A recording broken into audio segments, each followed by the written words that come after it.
samina alim minasyaitonir rajim. Bismillahirrahmanirrahim. Assalamualaikum warahmatullahi wabarakatuh. Alhamdulillahillazi nahmaduhu wa nasta'inuhu wa nastahdi wa nastaghfiruh.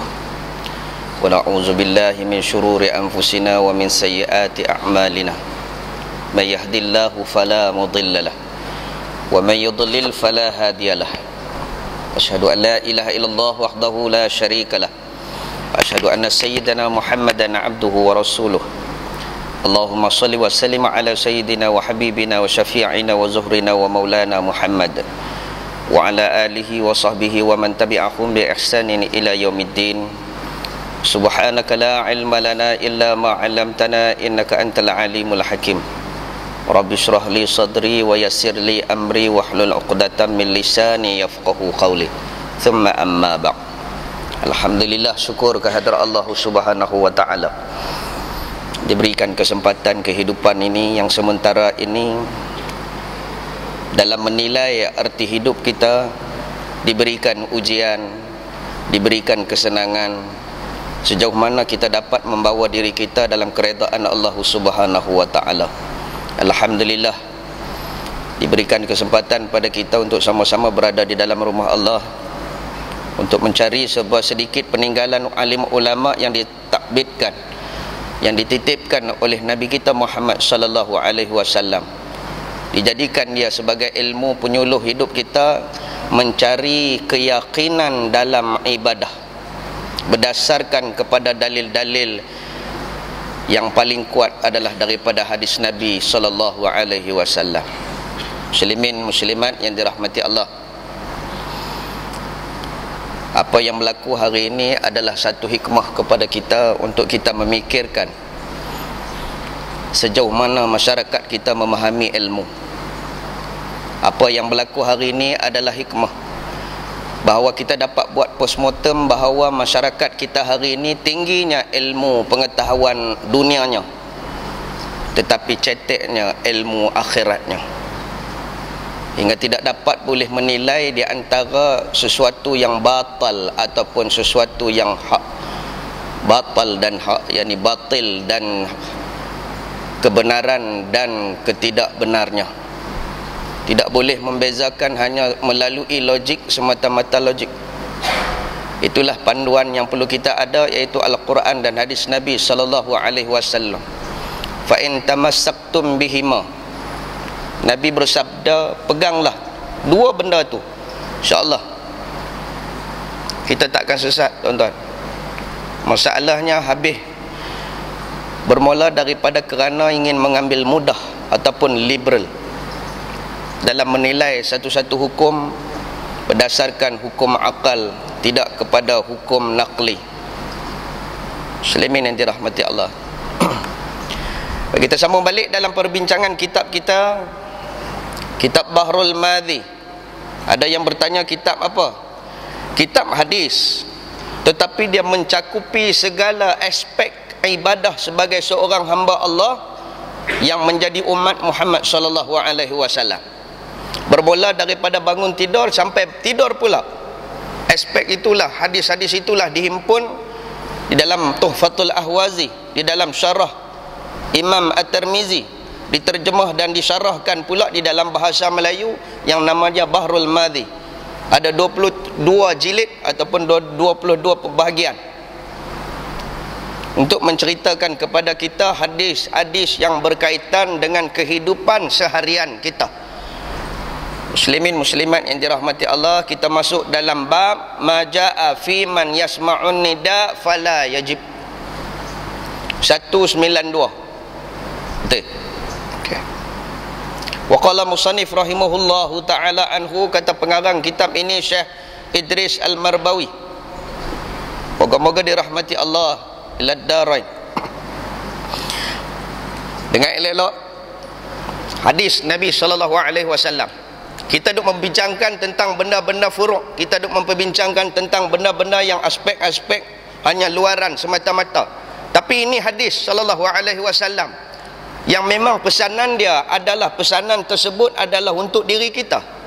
Tajuk hari ini ialah yang telah datang ia pada menyatakan orang yang mendengar azan seruan bang tetapi dia tidak memperkenankannya, yakni tidak hadir ke tempat yang dia dengar azan tersebut, apa hukum? Rumah sebelah dengan masjid, dengan surau, dia tak pergi, apa hukum? Muslimin yang dirahmati Allah, nampak macam kasar, tapi itulah teguran, inzar kepada kita, amaran.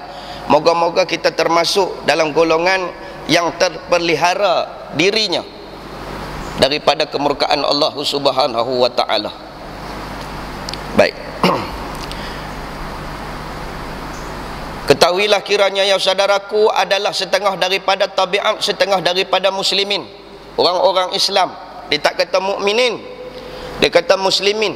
Muslimin ni orang Islam sahaja, tetapi mungkin kurang imannya. Kalau dia kata mukminin, mukminin tak buat kerja macam tu. Di antara tabiat orang Islam, muslimin itu apabila mendengar akan bang sembahyang fardu, bila dia dengar azan, tiadalah ia mengambil endah dan ambil berat kepada hadir ke masjid untuk sembahyang berjemaah. So apa hukum? Hari ni kita bukan nak cari salah orang, kita nak tegur diri kita. Mengapa apabila azan kita dok buat kita dok buat tak tahu saja? Tiadalah saugiannya seorang yang mendengar seseorang yang diwakilkan Allah Subhanahu wa taala. Wakil Allah adalah muazzin. Tukang azan tu adalah wakil Allah untuk panggil kita. Memanggil dengan kata hayya 'alas salah, hayya 'alas salah. Artinya marilah sembahyang. Marilah sembahyang. Hayya 'alal falah, hayya 'alal falah. Artinya marilah mencapai kemenangan dan sebab berkekalan di dalam syurga dan nikmatnya. Kita terjemah hari ni, marilah menuju kejayaan, marilah menuju kejayaan. Tu yang tak rasa apa tu. Apa maksud hayya 'alal falah? Maksud dia marilah menuju ke syurga Allah dalam nikmat yang berkekalan. Falah tu maksudnya setelah berjaya melalui ujian di dunia. Mr. Arrogant panggil ke 200% panggil ke? Tak mau. Dia nak panggil Hanu dulu. Dia tak berat dengan Doraemon, dia tak berat dengan Mr. Bean pukul 7.30, pukul 7 tu. Dia berat hal lain lagi. Maka itulah falah, iaitu berjaya mendapat nikmat yang berkekalan. Muslimin yang dirahmati Allah, kita boleh dah mula benda-benda tersebut. Sebab apa? Ingat tuan-tuan, punca perselisihan masyarakat, punca pecah belah masyarakat adalah kerana hadis sahih, tak mau sembahyang berjemaah, duduk dalam keadaan saf yang tidak betul. Hadis sahih. Sebab apa? Nanti tuan-tuan kita akan masuk mungkin 2-3 bulan lagi. Apabila tanda, kata Saidina Umar, selisihnya saf kita antara kita, bermaksud orang yang selisih jauh ataupun selisih kedudukan di antara jemaah lain, bermaksud dia tu jenis tak boleh ikut masyarakat, dia nak buat diri dia. Berdirilah bagi betul. Dalam doa ada line saf pun, dia duduk line juga. Memang ada line, tapi di manakah kedudukan sebenar ketika berdiri di hadapan Allah dalam saf? Yang mana? Ujung jari, tumit, ataupun buku lali? Yang mana satu? Yang sahihnya bahu, tapi betul dia punya bau fak tu sado. Tahu sado? Abang sado ni, bau fak tu yang mana satu nak ambil? Dak, ni buku lali. Tengok buku lali tu, kita bagi sama. Dia duk kira ujung jari. Ujung jari kena saiz Arab, saiz 9. Dia punya dak dah. Kita saiz 4 dia. Tengok tak betul sungguh lah kalau ikut ujung jari. Kalau kata tumit, ada orang tumit ni dia punya besar, pecah pula tu, rekah. Tak boleh juga. Yang betulnya kedudukan tubuh badan kita center tu, buku lali tu. Tengok buku lali dia sama. Siapa nak tengok siapa? Okey, orang kanan Ni imam, orang kanan ni ni dia mula tang ni dulu. Tengok tang dia, paksikan dia, yang ni ikut dia, yang ni ikut dia, yang ni ikut dia, yang ni ikut dia. Ni dak dia pergi ikut hak ujung tu. Hak mana ujung sekali. Oi, jenuh lah macam tu. Sebab kedudukan imam tu duduk di hak sini dulu. Kalau tuan-tuan duduk di Masjidil Haram, bukan line macam ni. Line dia akan jadi bulat macam tu. Sebab apa? Sebab kedudukan dia menghadap ke arah kiblat semua. Kalau ikut hak ujung, jenuh hak ujung. Ikut kedudukan imam, keliling dia. Itu kalau di Masjidil Haram. Ingat tuan-tuan, buku lali. Bukan duk cara tengok ibu jari. Bukan nak tengok tumit. Sebab tumit dia berbeza. Tu, buku lali. Kalau di atas, tengok bau. Muslimin yang dirahmati Allah. Itu sebab perselisihan. Dia tak mau nak perbetul. Dia mangkit-mangkit semayang, dia masuk-masuk. Penuh tak penuh ke apa ke, dia tak ambil tahu. Yang dia tahu Allahu Akbar. Tu, tanda-tanda orang yang tak boleh duduk dalam masyarakat. Kita boleh cek dah diri kita. Masuk tu, duduk tu, jangan terus takbiratul ihram. Betul dulu saf. Rapat bagi kena bau. Bagi kena dengan bau kawan. Tu tanda rapatnya kita. Tidak ada beza miskin dan kaya. Pasal siapa yang duduk jauh? Low standard, dia kata. Low class. Busuk pula tu dia kata. La ilaha illallah. Masa tu tak ada dah. Duduklah rapat pun. Tapi sungguhlah tuan-tuan, memang busuk sungguh tuan-tuan pun. Yang tadi pipa merokok dan bagus, yang ada kumok pun tak, apa pun tak. Allah, kawan ni pun power punya dok ada. Cak air tapi ke, cak tangan ke, apa aku tak tahu dah kata. Dak, kita tu pun kena jaga hak orang. Dok kata tak mau. Kalau ngaku tak mau nak rapat. Dah hang baca Fatihah derah pada orang. Siapa nak duk ngang? Tu kata jangan baca orang dulu, baca kita sama. Hak kita tu baca Fatihah sama naik dengan tu imam. Hak orang sebelah alham derahnya belah. Tu kata dalam masyarakat pun macam tu. Dia kira dia bawa kereta 30 km sejam, duduk tengah-tengah, bedah bolong menotong. Dia punya pasal aku. Macam tu ada. Muslimin yang dirahmati Allah. Kena hak laju, dia kira dia tak tera orang hadut tepi jalan, tiba-tiba ada lopak, dia belah perau hak tepi jalan. 40 orang maki, kedegang, jatuh. Tu macam tu lah kehidupan kita dalam sembahyang pun kena jaga. Aku ni baca derah dah. Kita boleh nilai diri kita dalam masyarakat. Kedudukan kita di mana? Adakah mementingkan diri sendiri? Adakah kita duduk dalam saf? Adakah kita mengikut perintah imam yang rokok sujudnya sama? Nilailah diri sendiri. Itulah disuruh berjemaah sungguh-sungguh.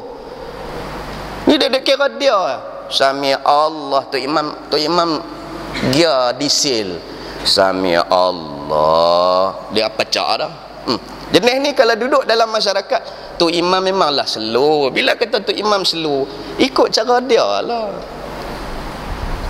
Okey. Tapi kalau hak slow pun kalau boleh kena upgrade lah sikit. Kena upgrade lah. Muslimin yang dirahmati Allah. Sebab makruh hukum dia. Baik. Apabila kita tidak memahami hayya 'alal falah, itu sebab kita meringankan seruan azan yang berlaku. Apa maksud yang kita kata bila azan berkumandang, jawablah azan? Yang kita faham jawab tu Allahu Akbar, Allahu Akbar, Allahu Akbar. Asyhadu an la ilaha illallah, asyhadu an la ilaha illallah. Jawab tu bukan jawab takat mulut sahaja. Habis-habis tu la ilaha illallah, Allahumma rabbah. Lepas tu lengut balik 200%. Tak jadi. Yang dikatakan sahut azan, jawab azan ialah habis-habis jawab bangkit pi. Tu maksud dia. Takat duk jawab, hak nangoi-nangoi pi jalan pun boleh jawab. Lepas tu sambung greng balik. Ni hak yang mengaji ni takkan habis-habis jawab sambung tengok TV. Oh, apa cerita? Maksudnya jawab ni ialah bangkit, bangun pi. Tak mau kan masuk syurga? Hayya 'alal falah. Muslimin yang dirahmati Allah. Itulah sebabnya kata Imam Syafi'i, apabila satu kawasan tidak ada azan langsung, maka masyarakat di tempat itu tanda-tanda Islamnya hancur. Itu sebab syiar adalah azan. Syiar bermula daripada sebuah azan. Bila ada masjid, dia mesti ada azan. Kalau ada masjid saja tak azan, tak jadi. Bila dah azan, semua pakat dengar. Itu dah syiar Islam. Untuk ajak kita pergi semayang. Ni orang lelaki ni, semua kena pergi semayang. Siapa yang semayang di rumah mengikut satu mazhab, tak sah semayang di rumah, walaupun dia wujudnya jemaah di rumah. Satu mazhab. Imam Syafi'i kata sah, cuma kurang keberkatannya kalau kita semayang berjemaah di rumah. Muslimin yang dirahmati Allah. Baik. Marilah mencapai kemenangan dari sebab berkekalan di dalam syurga dan nikmatnya. Maka memberi belakang sebagai isyarat orang yang mempermudah-mudahkan dan menangguh-nangguhkan yang difardukan Allah Ta'ala di dalam berhadap ambil berat kepada dunia yang fana ini. Dunia yang akan ditinggalkan, tapi hak tu yang duduk ligan.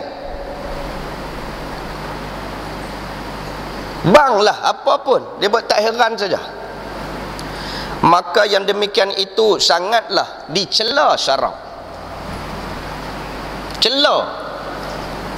Tapi kalau kita kata, ustaz aja kata ke orang, dah Islam yang suruh kata. Siapa yang dengar azan dia buat tak tahu saja, sedangkan masjid dekat. Lainlah kalau duduk dalam kereta, azan hanya dengar melalui radio. Dengar radio pula, radio Alok Stang. Takkan nak tala pilot Stang kot.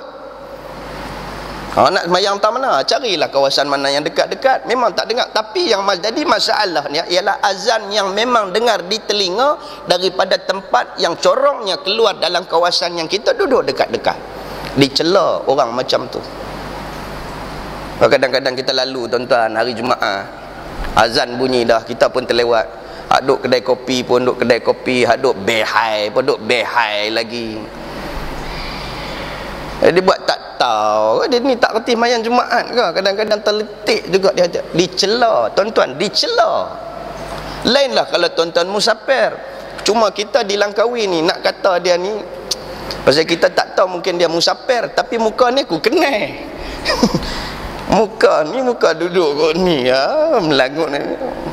Duduk kot jeti, duduk kot nu, lalu kak aku duduk jumpa, tapi azan bunyi pun dia buat tak tahu, buat dek. Muslimin yang dirahmati Allah, dicela syarak. Nah, lepas tu tak mau nak semayang jemaah, pergi duduk lautan. Tak mau nak ikut hak yang jemaah, keluar negeri, pergi duduk tempat lain. Nah, hak tu jawapan dia. Keluar pula dah dua orang. Muslimin dirahmati Allah.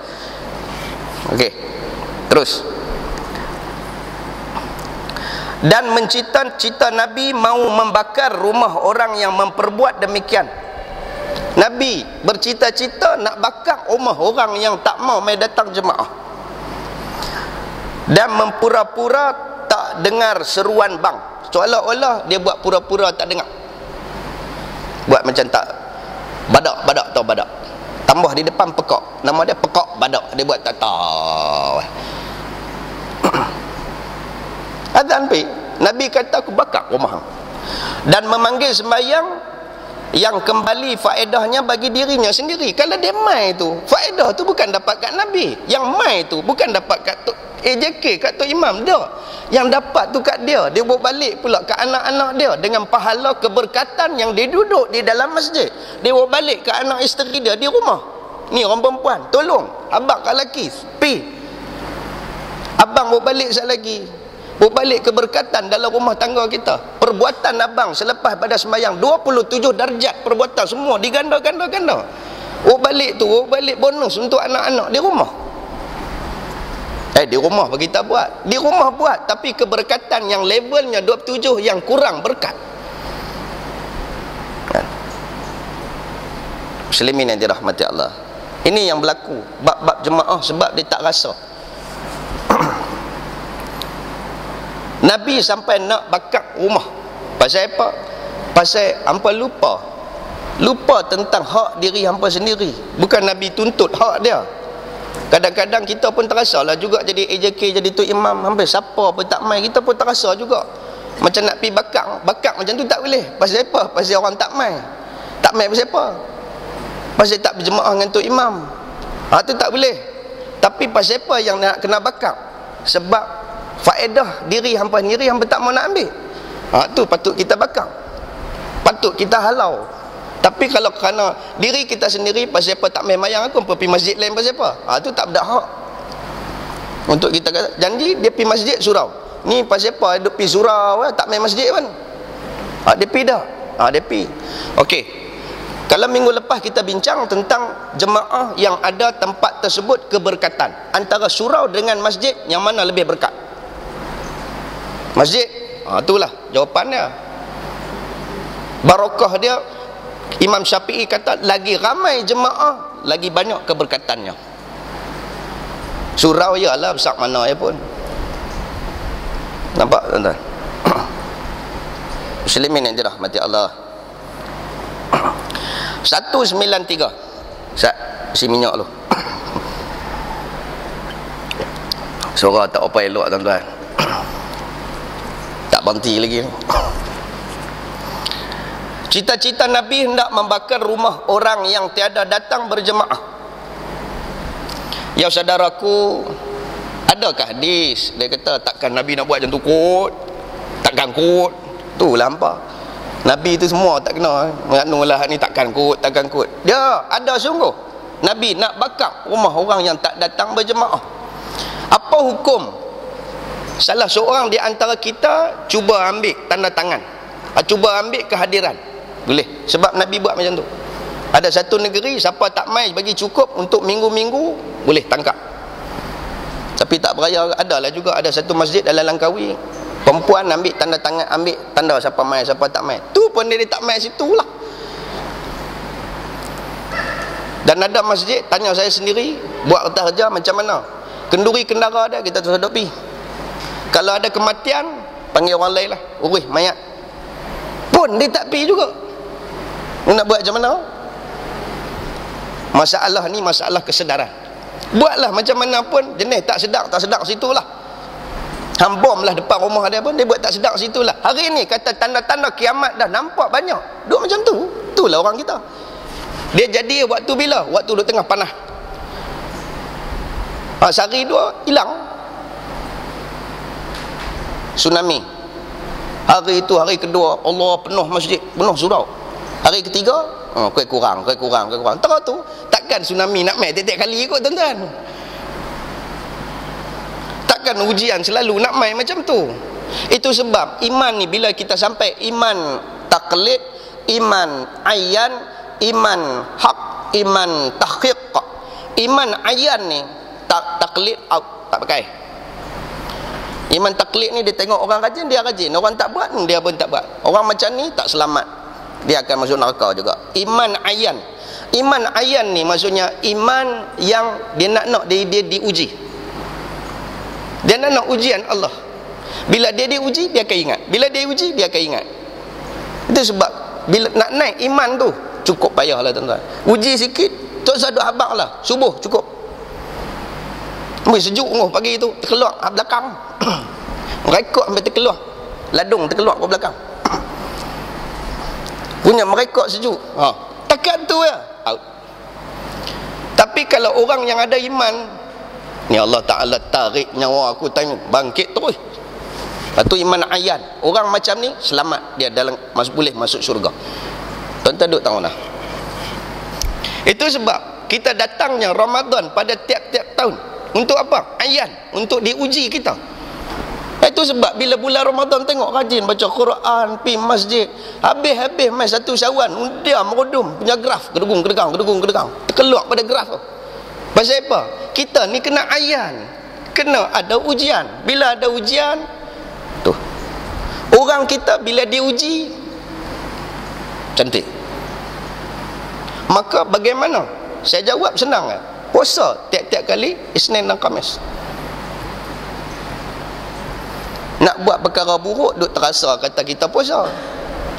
Lama-lama terlatih, lapak. Bila lapak mula fikir, bila dah fikir, aku puasa, tak jadi fikir. Ayan, kita kena ada ujian. Pergi sekolah pun ada ujian. Duduk tang mana pun, kalau nak hidup senang, tak ada. Itu orang yang tak beragama. Kena cari ujian. Tapi jangan duduk pergi bodoh, pergi duduk tengah jalan pula. Duduk tengah jalan berdiri yang tu, kedegang. Ujian Allah bunyi. Tu tak reti juga. Ujian ni ujian yang tak diduga. Dalam keadaan nak bagi tengok iman kita. Betul ya tuan-tuan. Takat hari ni iman kita iman taklid saja. Tengok orang buat, kita pun rajin. Kalau nak panggil mana ramai pergi masjid, jom pergi kuliah, tak mau, ustaz tu tak best. Tu taklid lah tu. Hak mana hak popular, hak best-best baru dia teringin nak pergi. Tu taklid lah tu. Jenuh kita duk panggil muah hak yang famous semua. Oi, jenuh duit. Kena PA minta banyak pula, jenuh lagi kita. Muslimin yang dirahmati Allah. Nampak? Sebab apa? Sebab kita ni kaki ikut ya. Dah jadi macam artis dah pula. Kalau ramai pengikut, ramailah kita ikut. Kita tu taklid. Iman taklid ni tak ada tang mana lah. Tuan-tuan, tak selamat lagi untuk masuk syurga Allah. Iman taklid ni ibarat kata Nabi SAW, seperti kulit bawang yang terakhir, yang kering tu. Bila-bila masa saja dia boleh kerak, koyak. Tu iman taklid. Naik pi, tak dah iman ayan. Iman yang minta diuji. Kita naik iman hak. Boleh nampak betul-betul. Sebab apa? Dia telah teruji. Dengan kesakitan, dia boleh bangkit tengah malam, dengan ujian anak dia, dengan ujian atas diri dia. Dia jadi iman hak, kebenaran. Lagi tinggi pada tu iman tahqiq. Yang ni para rasul dan para nabi. Memang dia selalu diuji dan menaik saja. Kita dia tak boleh naik sampai tahqiq. Sebab kita kadang-kadang macam tu. Macam tu, mai sakit gigi, mayang pun tak dah. Sakit gigi baru tak mayang dah. Orang tak mayang, gigi. Tak nak kena-mengena dengan mayang. Demam pun tak boleh mayang. Muslimin yang dirahmati Allah. Baik. Dia kata, boleh cek lah tuan-tuan, tahu mana kedudukan kita. Itu sebab bila azan hayya alal falah, tak sedap betul Bilal tu. Dia kira tu Bilal azan tak sedap. Yang dia tu haram tak bawa kaki pergi ke masjid, dia tak mau. Muslimin yang dirahmati Allah. Cita-cita Nabi nak bakang. Saudaraku telah dicela syarak akan orang yang tiada hadir sembahyang berjemaah dengan ketiadaan uzur. Cela. Dia kata esok kena pindah rumah. Buat jauh sikit pada masjid. Buatlah macam apa tuan-tuan? Buat. Kalau nak mati, saya kalau boleh nak mati di Mekah.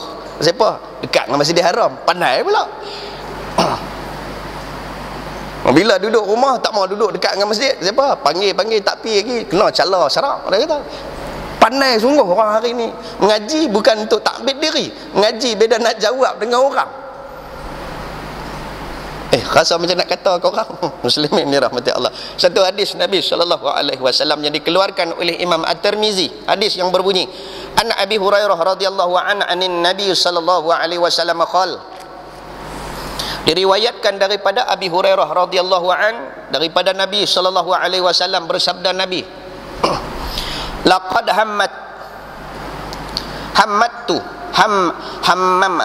laqad hammamtu, tu balik pada Nabi, an amura fitiyati an yajma'u khuramal hatab ni kayu api. Demi sesungguhnya telah mencita-cita aku, Nabi cita-cita, ada cita-cita Nabi nak buat,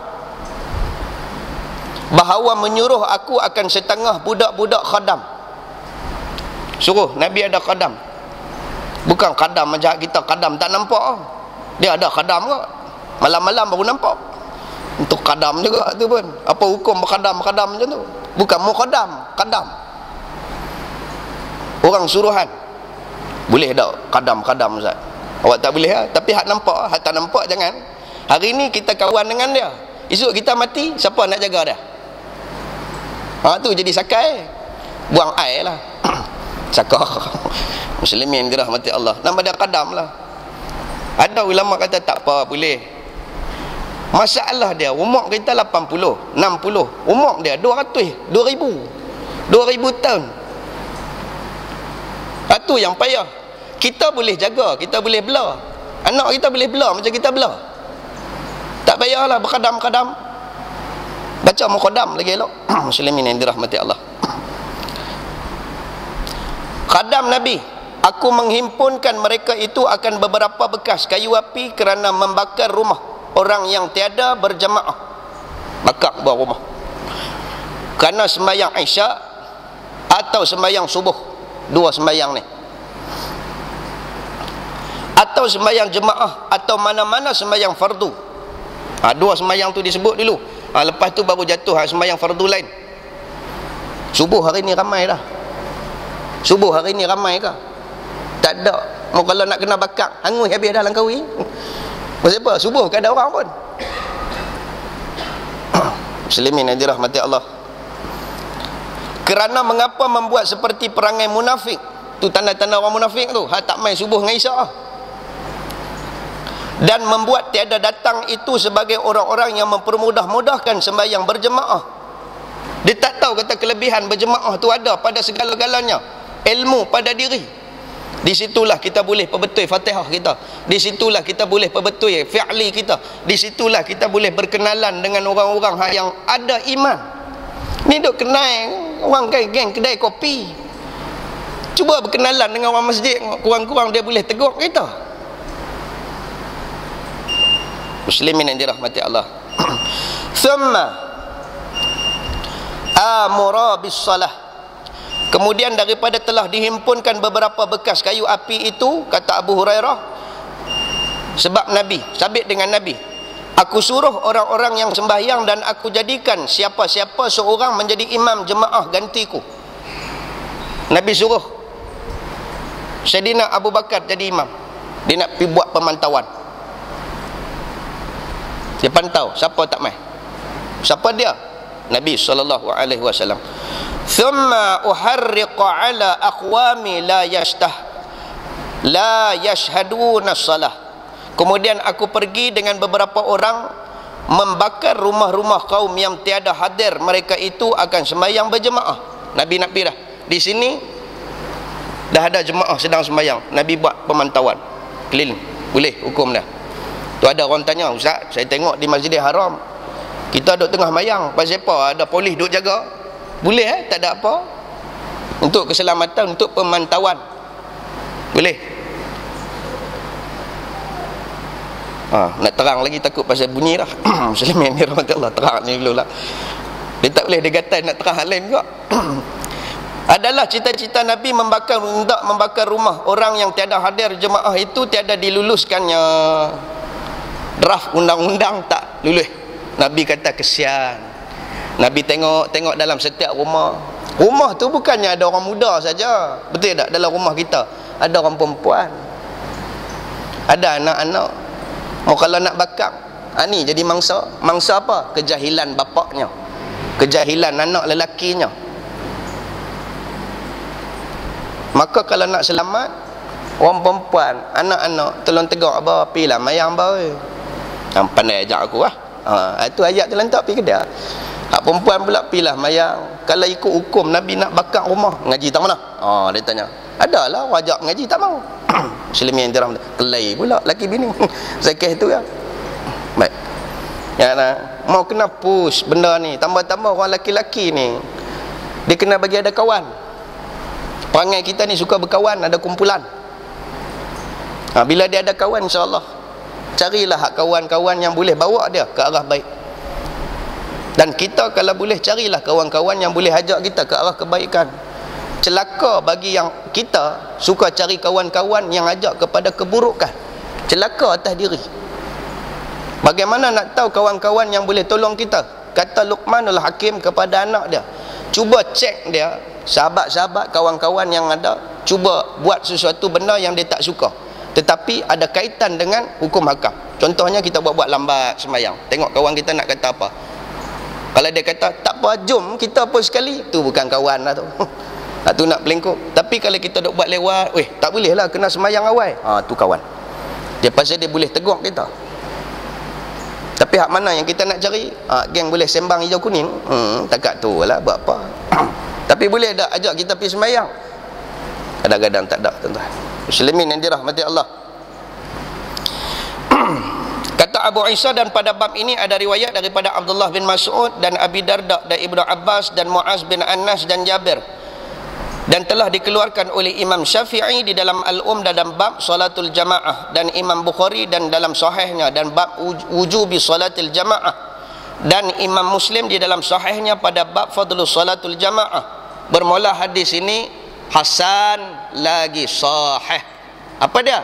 Cerita tentang Nabi niat nak membakar rumah orang yang tak sembahyang berjemaah. Tuh. Baik, terus masalah 194. Sembahyang berjemaah itu fardu kah atau sunat kah? Fardu kah sunat? Wajib ataupun sunat sembahyang jemaah? Kata Imam Nawawi min ashabi Syafi'iyah, dia ni adalah bermazhab Syafi'i. Bermula hadis di dalam masalah 193 itulah setengah daripada barang yang dijadikan oleh mereka itu yang mengatakan berjemaah itu fardu ain. Semua kena. Tuh, Imam Nawawi kata. Maka inilah mazhab apa? Atta, Auza'i dan Ahmad bin Hanbal. Maksudnya Hanbali. Ni duk petikai bab khilaf ulama anjing ke apa ke. Ni Ahmad bin Hanbal, mazhab Hanbali kata fardu ain mayang berjemaah. Tak usah duk buatlah ngelat apa pun. Fardu ain. Ahmad bin Hanbal dan Abi Thur dan Abi Manzur dan Huzaimah dan Daud Zahiri. Apa dia Daud Zahiri? Dia ni zahir hadis ya. Lah panggil Wahabi. Dan telah berkata jumhur ulama, majoriti ulama mengatakan tiada ia fardu ain. Lagi tiga kata apa? Bukan fardu ain. Tetapi adakah sunat ataupun fardu kifayah? Kata Imam Nawawi, bermula yang mukhtar, yang terpilih dalam hukum sembahyang berjemaah itu fardu kifayah. Nah, faham nah? Fardu kifayah, bukan fardu tak payah. Dia duk pakai nah dia pi aku tak payah, fardu tak payah. Pang dari orang dia tahu. Muslimin yang dirahmati Allah. Fardu kifayah ni fardu, tetapi cukup takat mana yang ada kita selamat. Yang selamat macam mana? Kata Imam Syafi'i, kena ada tiga juga. Paling kurang tiga dalam jemaah. Tiba-tiba duduk dua, subuh duduk dua orang. Awak kuah ni tak ada orang ke? Jatuh hukum. Ada kata satu ulama juga daripada min ashabi Syafi'iyah, apabila tidak berlaku sembahyang berjemaah di masjid, semua satu tempat qaryah tersebut tanggung dosa. Pada fardu kifayah. Apa dia maksud fardu kifayah? Dalam hukum lain lagi, fardu kifayah ni maksudnya sunat muakkad, sunat yang dituntut. Itu maksud dia. Ada ulama kata sunat muakkad, ada dikatakan fardu kifayah. Tapi kalau kita kata fardu kifayah, doa kunut takkan fardu kifayah kot. Pak buat aku tak buat tak apa. Dah. Tu kata perbezaan dia, ada huraian lain pula. Fardu kifayah kata ulama lebih kurang sama dengan taraf hukum sunat muakkad. Memang dituntut juga. Ada kenapa? Muslimin yang dirahmati Allah. Saya nak tanya, sembahyang jenazah apa hukum? Kifayah, fardu kifayah kan? Sebenarnya ada ulama mengatakan sunat muakkad, sunat yang dituntut. Kita pegang fardu kifayah. Itu sebab tak ramai. Bila tak ramai, kena upah. Upah RM10 saja aku sembahyang atas mayat ini RM10 kerana Allah Ta'ala. Saya kata tu. Kalau tak ada hal tu, tapi kalau pegang sunat muakkad dituntut. Tengok di Mekah, mai sekali jenazah 6. Setiap tempat jenazah di depan tu ramai, tak payah siapa, tak payah panggil, oi mai bayang tak. Ada jemaah kita dia buat bodoh, tak mau nak panggil. Siapa tak reti mayang jenazah. Arab lalu pang pala no domoi sebek tak belaga dengan mozaik. Awak tak mayang dia kata. Dia tak reti mayang jenazah. Hari ni ada orang tak reti mayang jenazah. Sebab apa? Dia tak tahu, dia tak pernah tengok, dia tak pernah hadir tempat orang yang sembahyang jenazah. Muslimin yang dirahmati Allah, tolonglah belajarlah. Dia bukan ada rokok, ada sujud pun, bukan susah pun. Suruh angkat tangan. Allahu Akbar. Nak baca apa ustaz? Tak tahu nak baca apa? Senang saya bagi, tapi jangan nak buatlah kan. Dah boleh buat bagi elok. Pertama baca Fatihah, kedua baca Fatihah, ketiga baca Fatihah. Sebab Fatihah tu rukun. Dah tak reti sangat dah lah. Lepas tu dia buat Fatihah sungguh. Kacau saya. Buat betul-betul je lah. Selawat atas Nabi takkan tak erti kot. Ibrahimiyah tak erti kah? Allahumma salli ala Sayyidina Muhammad wa ala Sayyidina Muhammad kama sallaita ala Ibrahim wa ala ali Ibrahim. Tak erti kah? Erti lah. Fatihah erti. Allahumma fir lahu. Boleh tak? Boleh. Rabbana fiqh lana wa li ikhwanina alladhina sabaquna bil iman. Tu lah. Boleh tak? Tak, tu yang kadang-kadang tak boleh. Ada kadang-kadang ada ayat lain. Semua tu boleh. Masalah dia ialah tak mau ambil berat. Tengok jenazah mai. Lalu berapa ringgit dia tanya dulu, lalu berapa ringgit? Saya biasa sembahyang jenazah ni tuan-tuan. Cerita bila nak habis bang. Kita lalu-lalu dulu jenis tunggu depan pintu, betul kan? Dia tutup nak mayang jenazah, dia tutup habis. Kita nak keluar bagaimana? Habis-habis mayang dia tunggu, setiap pintu ada orang.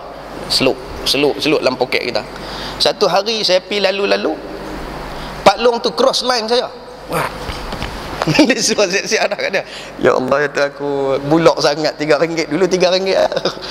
Aduh, nampak. Jadi kata di antara fardu ain dengan fardu sunat muakkad. Tuan-tuan, belajarlah bab sembahyang. Hari esok kita pula bakal jadi jenazah dan akan disembahyangkan orang. Kalau hari ni kita tak ra'i atas sahabat kita atas untuk sembahyang atas dia, mungkin kematian kita tak ada siapa yang sembahyang. Tak ada siapa nak sembahyang kita, ataupun tak ada berlaku sembahyang atas kita. Pasal apa? Mati hilang. Takat nak tunggu ghaib. Tuan-tuan reti kah sembahyang ghaib? Tak reti juga. Celaru juga. Sembahyang ghaib berapa orang yang nak buat apa? Muslimin yang dirahmati Allah. Baik, terus. 195 sembahyang berjemaah itu adakah dicela?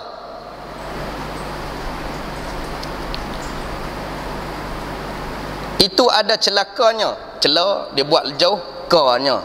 Celaka betul. Payah juga jauh ni pun. Ada celakanya ke atas orang yang tiada hadir. Celaka tuan-tuan atas diri.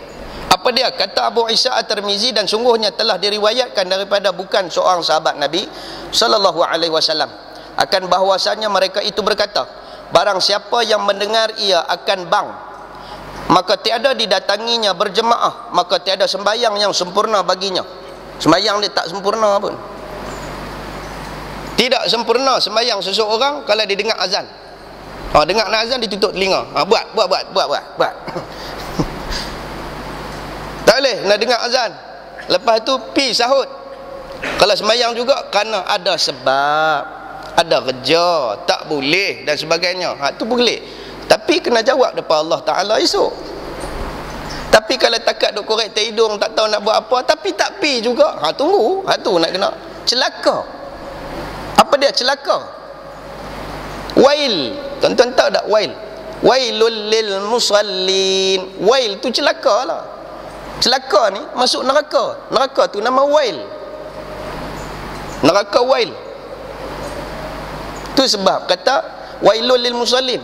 Celaka, neraka bagi orang yang sembahyang. Pasal apa? Pasal dia tak pergi jemaah.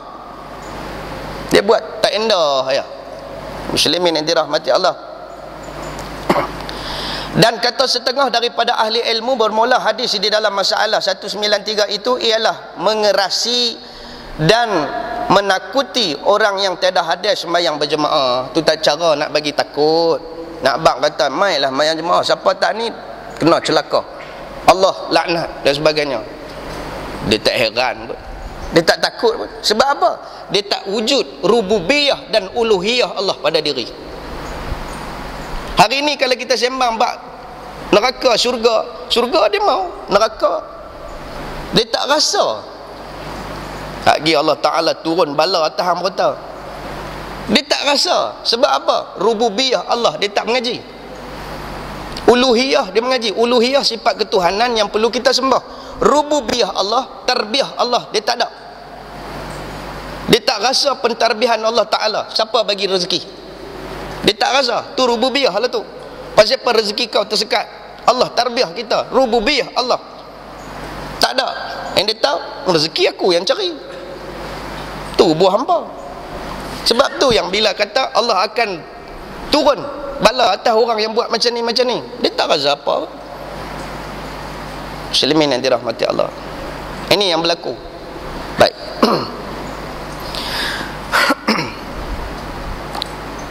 Maka tiada mengapa bagi seorang yang meninggalkan melainkan daripada sebab uzur. Ni bagi orang yang tak boleh pi tua batuk kan, batuk kerja batuk, duduk di rumah kerja batuk, teringat dia batuk. Kalau tak teringat tak batuk. Kan? Orang macam ni dia masuk uzur juga. Bersin satu lagi, Hashim, kesian Pak Hashim. Dia main masjid tu kerja duduk dengar khutbah sampai terkejut. Tok khatib terkejut dengan dia. Dah lah bersin dah nama apa. Terkejut tu imam, duduk di depan, Allahu akbar, bismillahirrahmanirrahim.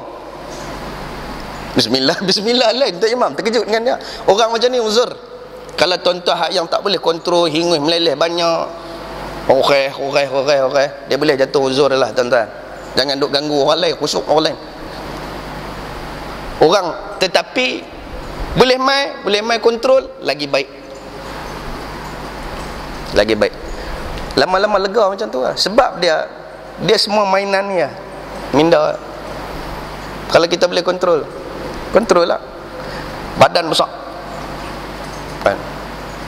Dia jatuh uzur sebenarnya. Uzur dia bukan kata uzur tak main. Uzur dia kena duduk tepi. Tak, dia nak duduk belakang imam kau. Badan ni dia punya heavyweight. Nak naik dia tu Fatihah imam habis dah, dia tak sampai naik lagi. Elok-elok naik sambung Fatihah, habis Fatihah imam rokok, dia rokok, imam turun sujud lah, dia tak boleh bangkit lagi. Nu heavyweight ni duduk tepi. Kenderaan berat ikut kiri. Dia tak boleh duduk tak ni, ganggu orang. Saya pernah sembahyang di Mesir tuan-tuan. Pakcik besar-besar ni, betih dia saja sama besar dengan tu pokok nyok. Betih dia saja. Arab memang besar tuan-tuan. Masa dia nak naik tu, dia pop kita, Allahu akbar, melelong kita. Waktu pada pop dia juga, payah sembahyang kau ni. Taklid dan ngaji tak apa. Angkat ni boy. Ni kata angkat guni padi punya duk kata ni. Habis aku syok kita. Nanti kalau dia menjadi macam tu, duduk tepi, ambil kerusi dan sebagainya. Kalau di sana di Mesir dia ada ruang-ruang untuk orang yang uzur. Dia buat ada satu tinggi tu, buat macam pagar. Macam tuan-tuan pergi ke masjid Kuala Poleh, dia buat macam pagar pembahagian perempuan dan sebagainya. Dia buat macam tu lah. Ni kawasan ni. Ni yang pun tak boleh masuk, kesian orang-orang yang uzur. Ada kerusi. Siapa-siapa yang nak wakaf ke kerusi siap-siap. Tak. Kalau kerusi pun dia berlari balik curi, tak tahulah kerusi lipat pun. Buat apa? Pergi mengai lah. Muslimin dirahmati Allah. Ni kitab tak sampai-sampai lagi. Kitab tengok. Ada dapat lagi kitab Masjid. Tengok. Kitab pun dia bercuri. Masjid. Tu muslimin yang dirahmati Allah. Baik. Berkata Mujahid, bermula makna perkataan Ibnu Abbas itu ialah seorang yang tiada datang berjemaah dan berjemaah kerana benci daripadanya dan mempermudah-mudahkan. Ini orang yang jatuh tu. Saya ulang, dia tidak datang berjemaah dan berjemaah benci. Dia benci pada jemaah tersebut, dia benci kata imam, dan mempermudah-mudahkan dan meringan-ringankan hukum Allah dan memperhinakannya, maka berdosalah ia dan seksa akan dia di dalam neraka. Tu maksud dia. Orang tanya balik pasal apa tak pergi jemaah. Kau boleh pakai je ke tu. Kau boleh pakai. Ni orang ni kena. Orang ni nak kena. Jangan duk kira tang mana kedudukan tuan-tuan, daerah apa pun, pergi juga. Muslimin yang dirahmati Allah, sembahyang berjemaah itu adakah diberati mengerjakannya? Diberatkan. Adakah diwajibkan? Kata Imam Asy-Syafi'i di dalam Al-Um, kemudian daripada ia telah mendatangkan hadis di dalam masalah 193 yang kata bakar rumah tadi, maka kuatlah pada faham.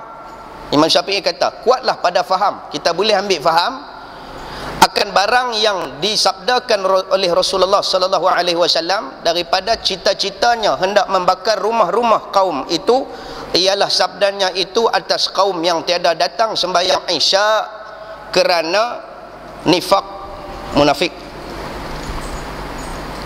Maka tiadalah aku mengatakan mengapa bagi orang yang kuasa datang sembahyang berjemaah itu pada meninggalkan dengan tiada uzur. Sebab tanda-tanda munafik. Maka nak selamat sahabat kita, maka nak selamat jemaah kita, maka nak selamat khariah kita daripada semua munafik, kena ajak juga. Mai. Kalau ramainya munafik, lingkup kampung tu. Faham tak maksud saya? Benda ni dalam. Kalau semua pekat tak mayang, semua mayang di rumah, tak ada mayang jemaah, lingkup kampung tu akan rosak, tempat tu akan rosak, negeri tu akan rosak, negara tu, apabila tidak wujudnya jemaah. Tu sebab dia. Pasal apa? Pasal ramainya munafik. Orang macam ni dia rasa tang mana mudah dia kafir, dia jadi lalang munafik ni. Yang ni bukan kalau ajak pergi perang tobat dia tak mau pergi lah. Lala keluar negeri, naligan pula. Muslimin dirahmati Allah. Sembang dah. Lala lari keluar negeri pula dah.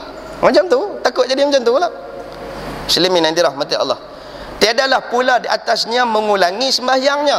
Tak payahlah, kata Imam Syafi'i, dia tak sembahyang, tak sembahyang di masjid, sembahyang di rumah, tak payahlah mengulangi. Dah.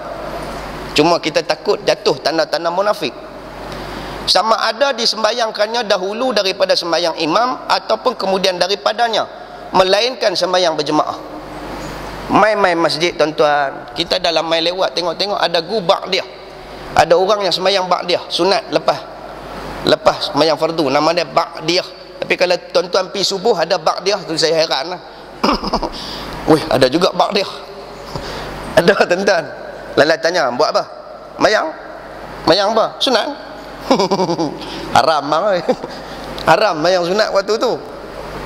Tapi kalau duduk di Masjidil Haram, buatlah, sebab dia halal. Okey, mayang yang tidak ada waktu haram. Tapi kalau ada, kadang-kadang kita buat husnuzon lah, kita sangka baik. Pasal apa lepas ni, lepas subuh dia buat mayang 2 rakaat, qada kot. Kita husnuzon, dapat pahala. Ni kerja nak pakai, kerja nak cantas orang lah kita ya, cantas. Muslimin yang dirahmati Allah. Okey. Kemudian ataupun selepas daripada imam, kalau dah kita pergi masjid, dah duduk dalam masjid, nama pun masjid, tiba-tiba mai duduk belakang seorang-seorang mayang, duduk di luar mayang seorang-seorang. Tak boleh ke pergi cari guru hak semayang? Mana ada orang mayang jenazah waktu tu? Mayang jenazah memanglah tak boleh ikut. Tengok-tengok dia semayang bak dia, pergi duduk tepi dia, Allahu Akbar. Jangan rugikan masa tuan-tuan main masjid tapi tak jemaah juga, tak dapat juga. Dia suruh berjemaah, carilah. Oh, buang masa kerja duduk tengok jam lah, tak ada siapa pun. Tengok-tengok ada budak, tarik dia main. Ada siapa lagi? Boleh tunggu-tunggu habis, sampai nak habis waktu tak ada siapa, baru boleh sembahyang seorang diri. Pasal duduk di masjid rugi kalau tak sembahyang berjemaah. Ramai macam tu. Cuba main asak tengok, tuan-tuan tengok. Kita tunggu tengok, tang tu seorang, tang tiang seorang, belakang tiang seorang, depan tiang seorang. Main mayang apa? Main mayang apa? Mayang masjid, jemaah lah. Tak reti nak ikut. Masalah dia, tak reti nak buat macam mana. Kena mengaji. Itulah kata bermulanya amalan dengan ilmu. Muslimin yang dirahmati Allah. 197, masalah sembahyang jemaah yang memadai. Yang mana yang dikatakan sembahyang berjemaah memadai, yang dikira mengikut mazhab kita Imam Syafi'i. Senang-senang habaq. Di dalam kitab karangan Imam Syafi'i tentang fiqh, begini: dan sekalian jemaah yang sembahyang padanya oleh seorang di rumahnya, seorang menunggal, atau di masjid kecil atau besar, sama ada sedikit ataupun banyak jemaahnya, nescaya memadai daripadanya. Di rumah, di masjid kecil, besar dan sebagainya. Kecil dia panggil masjid, besar dia panggil jami', kalau di Mesir, di Arab lah. Dan bermula masjid yang lebih besar, sekira-kiranya banyak orang jemaahnya, lebih suka aku, kata Imam Syafi'i. Dalam banyak-banyak masjid ada, masjid Kampung Kuah, masjid ni ada. Mana masjid yang paling besar? Berimpun masjid paling besar, kata Imam Syafi'i. Itu sebab Jumaat dia ada tempat-tempat untuk kita berjemaah. Kalaulah diberikan kelonggaran, surau pun orang nak mayang Jumaat. Kita ikut mazhab mana? Mazhab Syafi'i. Bila kata ikut mazhab Syafi'i, yang mana masjid paling besar? Dia kira apa? Masjid mana senang parking? Dia macam tu. Masjid payah parking, dia tak mau pergi. Tu orang kita. Jadi masalah juga tuan-tuan, kelaku jenis itu juga payah. Dia kira hak senang parking lah. Dia parking dia tutup jalan kereta Tok Imam. Tok Imam lengung lama mana, tak boleh keluar. Dia kira dia juga. Masjid Padang Maksirat bermasalah sebab parking tak ada. Ni hak duk naik tu. Lah ni perangai orang kita. Pi pasar raya kena ada parking, pi Tangi kena ada parking, apa semua kena ada parking. Tu kelaku orang kita. Tak boleh jalan-jalan sikit, tak boleh. Dia tak tahu kata dia turun jalan tu dapat pahala. Payah orang kita ni. Kalau dia nak parking depan bank, depan bank dia parking. Perap dia tarik handbrake, dia turun. Celakui sungguh. Lepas tu tutup jalan kita. Kita nak keluar tak boleh. Tunggu dia lagi tak habis. Banyak tadi macam tu. Tolong buanglah. Lau kana bainana, kalaulah Rasulullah sallallahu alaihi wasallam masih hidup. Menangis tengok kelaku kita hari ini. Nabi SAW, unta dia pun dia parking bagi elok. Borak pun sehingga dia parking. Borak pun Nabi parking. Pasal pesan Jibril jangan duk biar lepas lagi dia terbang mata. Kita parking ikut dan depan rumah orang pun kita parking. Aku pi ceramah orang pun. Tu tutup depan rumah orang pasal apa? Dia kira dia ni, ni yang duduk dalam sah ikut dan. Muslimin yang dirahmati Allah.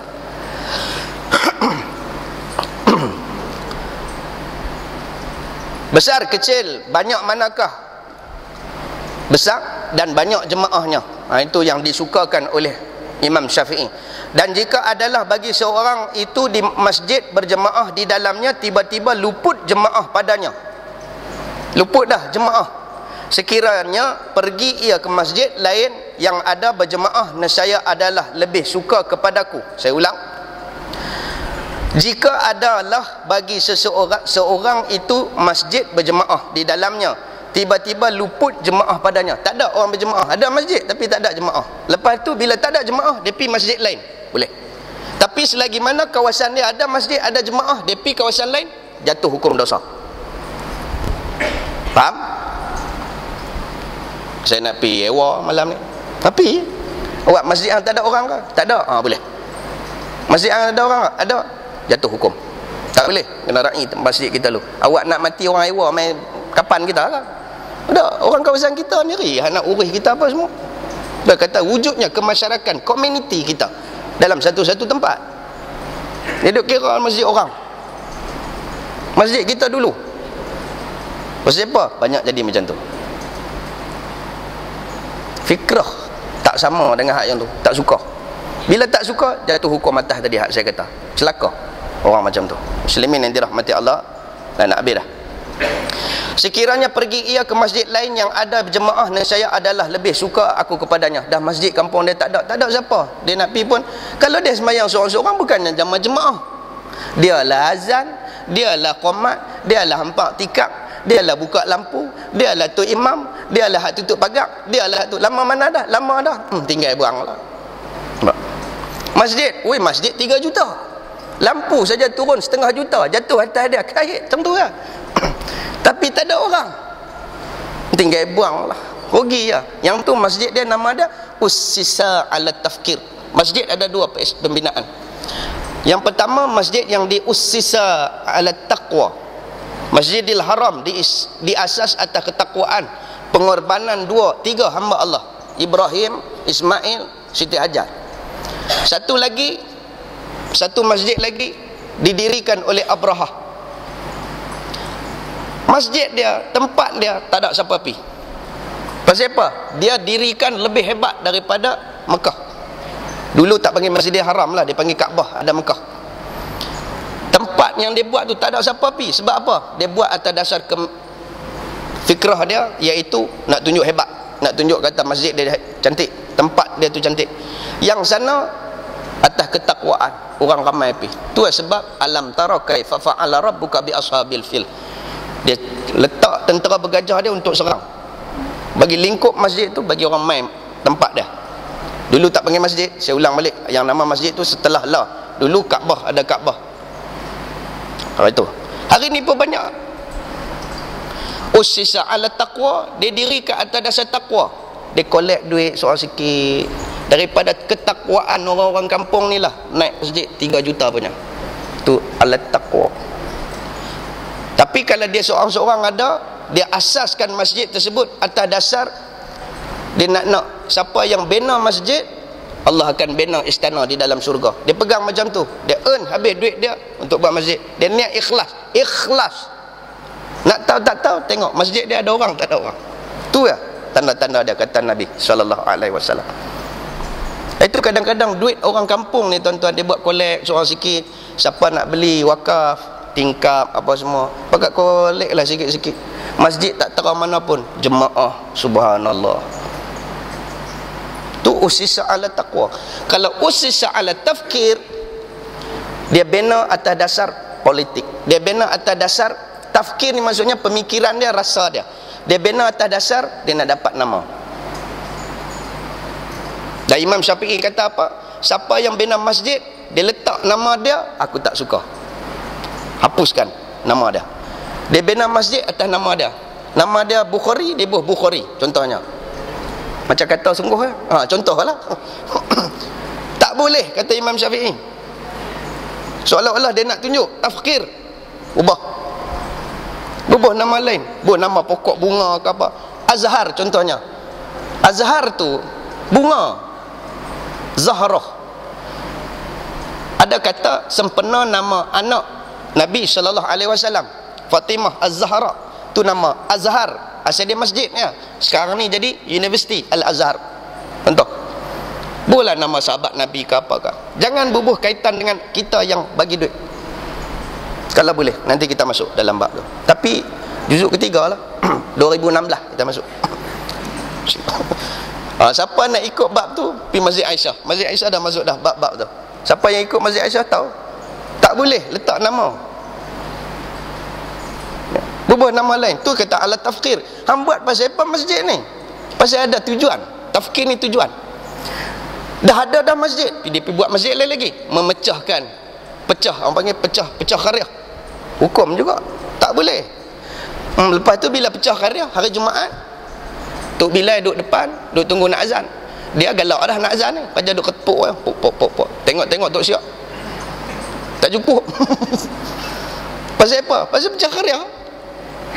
Payah tuan-tuan. Itulah kata Imam Syafi'i ni ada sebab dia buat. Lagi tak cukup 40, jangan nak buat. Kalau ikut Hanafi, 3 orang pakai jalan dah jemaat.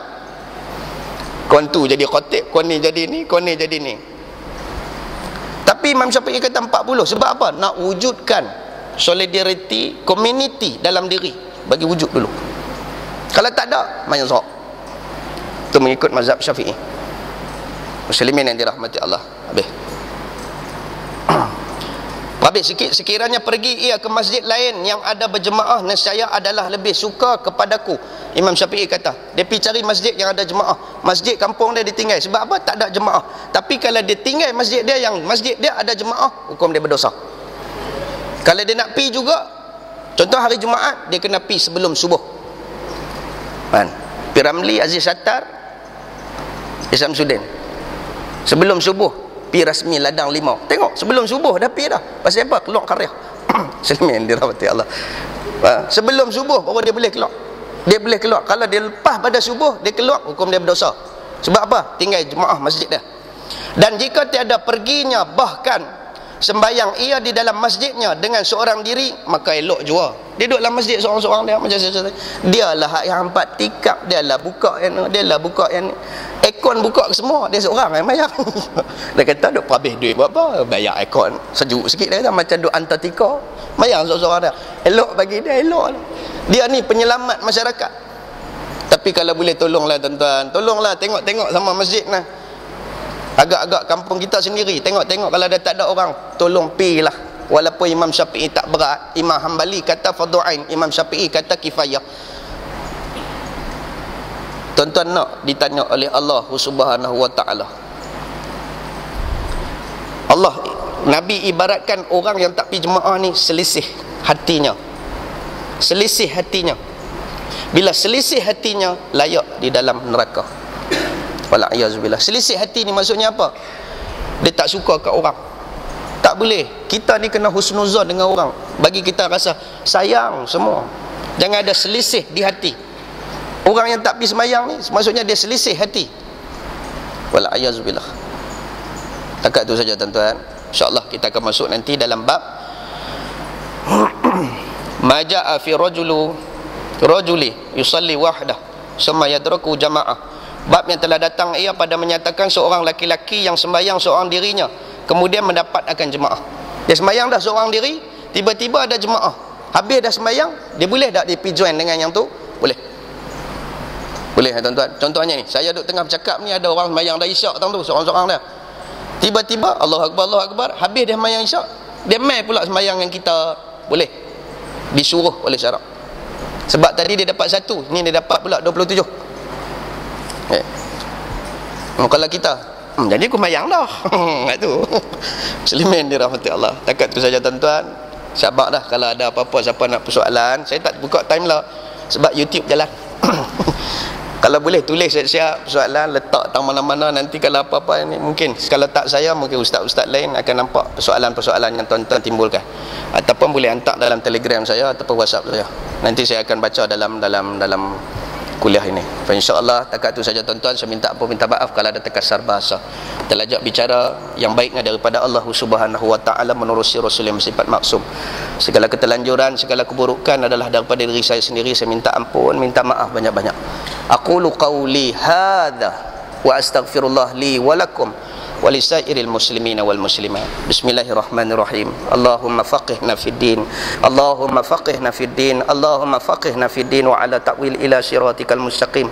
Allahumma ja'alna minan najihin wal faizin fid dunya wal akhirah. Allahumma jama'ana jama'an marhuma wa tafarraqhi tafarraqan ma'suma. Rabbana la tuzigh qulubana ba'da iz hadaitana wa hab lana min ladunka rahmah innaka antal wahhab. Rabbana atina fid dunya hasanah wa fil akhirati hasanah wa qina azabannar. Walhamdulillahi rabbil alamin. Wassalamualaikum warahmatullahi wabarakatuh. Wallahu a'lam.